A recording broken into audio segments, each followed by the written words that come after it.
어머니와 시집살이.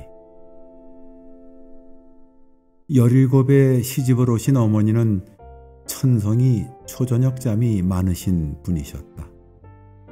게다가 넉넉지 않은 농사꾼의 집안으로 시집을 왔으니 머슴이 있다고는 하나 집안일은 모두 어머니의 차지였다.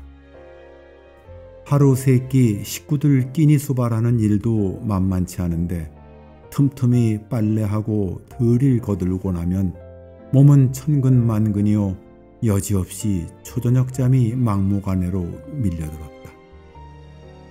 저녁상을 물려도 해야 할 일이 산더미처럼 쌓여 있어서 잠을 청한다는 것은 상상도 못할 일이었다. 지금이야 서울 나들이가 2시간이면 가능한 거리지만 차편이 마땅치 않던 그 시절에는 하루 종일 걸어야 하는 백리길이었다. 할머니는 구성귀를 뜯고 채소를 가꾸어 동두천 읍내 시장에 내다 팔아 푼돈을 모으셨다. 얼마간의 돈이 마련되면 서울 나들이를 하게 되는데 요즘으로 치면 쇼핑 나들이를 하시는 셈이었다. 당시 안 식구들의 욕심이 대개 그렇듯이 할머니도 그릇을 장만하는 나들이었다. 할머니는 새벽에 출발을 해서 밤이 늦어서야 한광줄이 질그릇이며 사기 그릇을 이고 돌아오셨다. 그런 그릇을 초저녁 설거지를 하던 새색시가 겁없이 깨뜨린 것이다. 요즘이야 멀쩡한 그릇도 내다버리는 세상이지만 당시만 해도 한 해를 저축을 해 하루 발품을 팔아온 귀하디 귀한 그릇을 젊은 것이 조심성 없이 깨뜨렸다는 건 할머니의 말씀대로 천벌을 받아 마땅한 일이었다. 이런 일이 벌어지고 나면 꾸중거리가 생길 때마다 의당 고종으로 따라붙기 마련이니 얼마나 듣기 싫으셨을까. 그래도 그릇을 깬 일이 너무나 엄청난 일이어서 말씀 한마디 못하셨다. 당시에는 옷감으로 무명과 삼배가 지천으로 사용이 되던 때였다. 아이들에게는 검은 무명 옷이 보통이었고 나일론 소재의 옷이 보급되기 시작했지만 그것은 도시 사람들의 의복일 뿐이었다. 삼배나 무명옷의 손질은 예나 지금이나 보통 정성을 갖고는 되는 일이 아니다. 특히 흰 무명옷은 양잿물에 삶아서 두들겨 빤 다음 햇볕에 널어 말리는 일만도 하루 이틀에 되는 일이 아니다.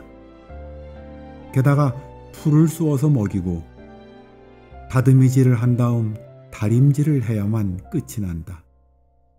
그것이 소못이라면 그 후에도 옷을 짓는 일이 기다린다. 무명천을 다루는 일은 혼자서 할 수가 없다.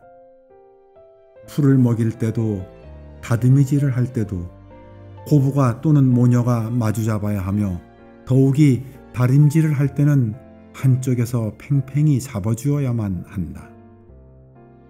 다듬이질을 하면서 졸기라도 하는 날이면 남의 방망이 치는 일이 허다하고 풀을 먹인 후 좌우로 당겨 천의 모서리를 맞출 때면 있는 힘을 다해 당기게 되는데 한쪽이 졸기라도 하는 날에는 앞으로 끌려가 곤도박질 치게 된다.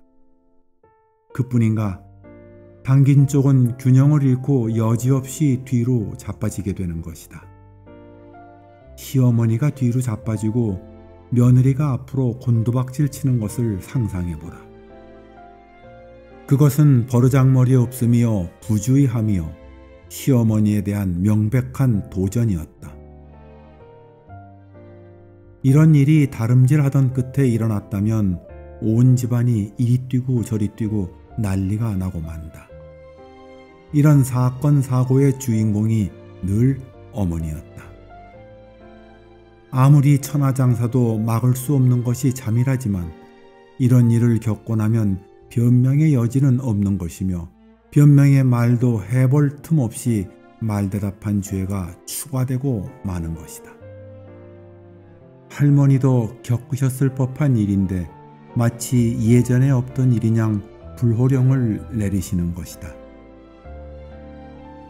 언제인가 어머니께 말씀드렸다.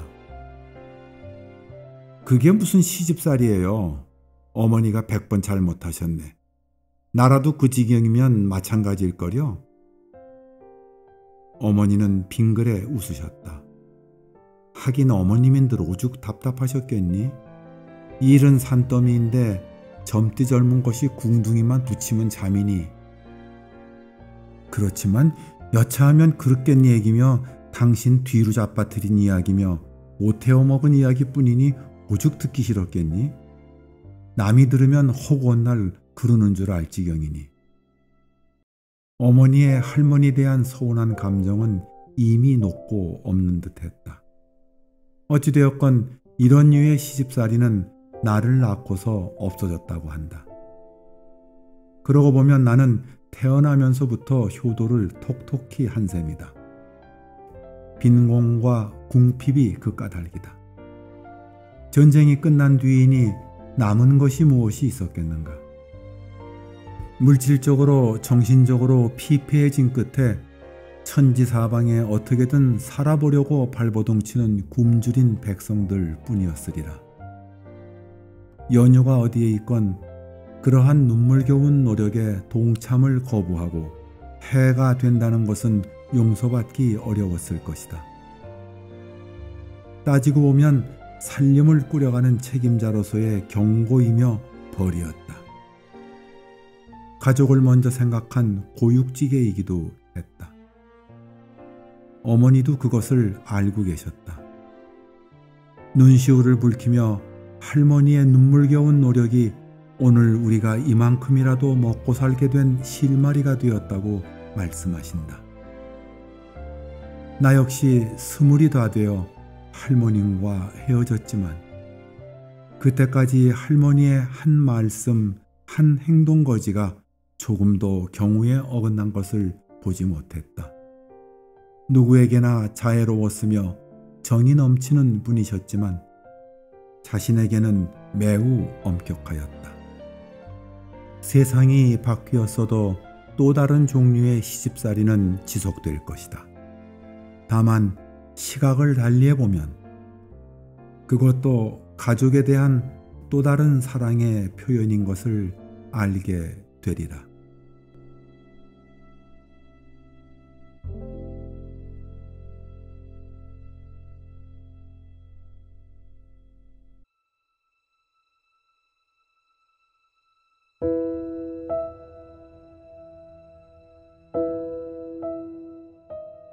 우울한 스승의 날.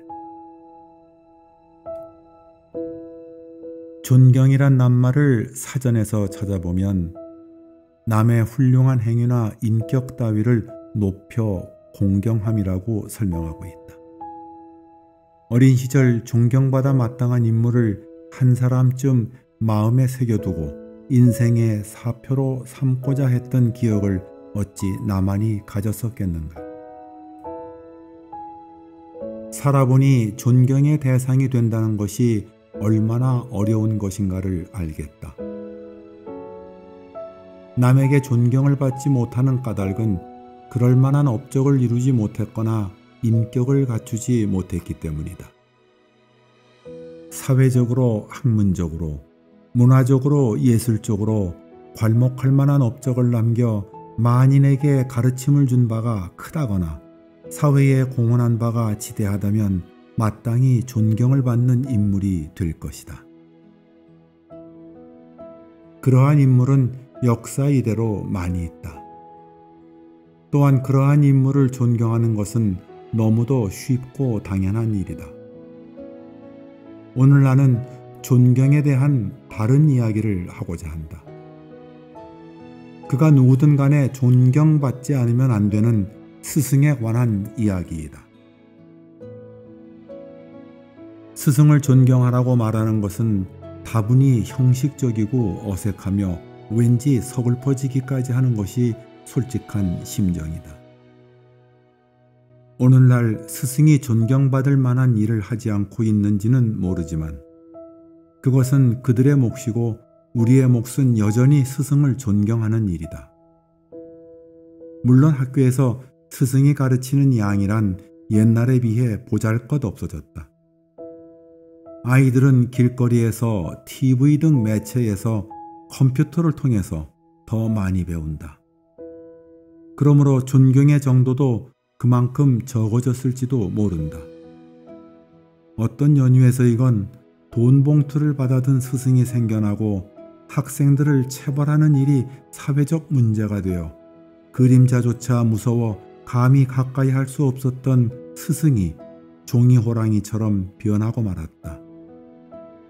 곰곰이 생각을 해보면 없던 일이 갑자기 생긴 것도 아니다. 자기 자식을 따끔히 가르쳐 줄 것을 간절히 소망한 옛날의 부모는 적당한 간격으로 회초리를 한 묶음씩 스승에게 보낸 것이 불과 한 세기도 안 된 일이고, 색다르고 별난 것이 생기면 스승에게 먼저 보내 그 가르침에 조금이라도 보답을 하려고 했던 것이 우리 조상의 모습이다. 자식이 매질당하는 즐거움을 맛보려는 부모가 세상 천지 어디에 있겠으며, 나 살기도 힘든 세상에 색다르고 별난 것을 스승에게 먼저 올리는 일은 쉬웠겠는가. 그 까닭은 단순했을 법하다. 매질을 해서라도 자식을 올바른 인간으로 거두어 줄 것을 평생의 소원으로 여기던 부모가 스승에게 각별히 부탁을 드림으로써 그 뜻을 이루어 보고자 했으며, 그렇게 하고자 노심초사하는 스승의 노력에 감사하는 나머지 그 고마움을 촌지를 통해 전했던 것이리라. 세상에는 바늘이 하는 일이 따로 있고 실이 하는 일이 따로 있다. 스승의 일은 제자를 가르치는 일이요, 제자는 스승의 가르침을 받아 인격을 완성해가는 일이요, 세상의 모든 사람들은 스승을 존경하는 것이 그들의 일이다. 허물고자 한다면 허물어지고 마는 것이 방죽이요, 흔들고자 한다면 흔들리는 것이 나무요, 헐뜯고자 한다면 형편없이 초라해지는 것이 인간이다. 방죽을 허물어 얻는 것이 무엇이며 내 자식을 가르치는 스승을 헐뜯어 얻는 것이 무엇인가? 스승도 인간이거늘 모든 스승이 다 존경받을 수는 없다. 그럼에도 불구하고 스승은 존경받아야 마땅하며 조건 없이 존경해야만 하는 대상이라는 것에 사족을 달고 싶지도 않다. 이미 세상이 무너뜨린 사도를 선생님 자신에게 바로 세우라고 하기에 그들은 너무 지쳐 있으며, 애써 기둥을 바로 세우면 잡아채는 일을 하고 있지는 않은지 생각해 볼 일이다. 모름지기 스승은 존경받아야 한다. 스승을 존경하지 않는 데서야 어찌 자식을 학교에 보내 배움을 닥달하겠는가. 내 스승을 존경치 않는다면 내 배움 또한 우습지 아니한가 말이다. 우리의 일이란 무조건 스승을 존경하는 일이다.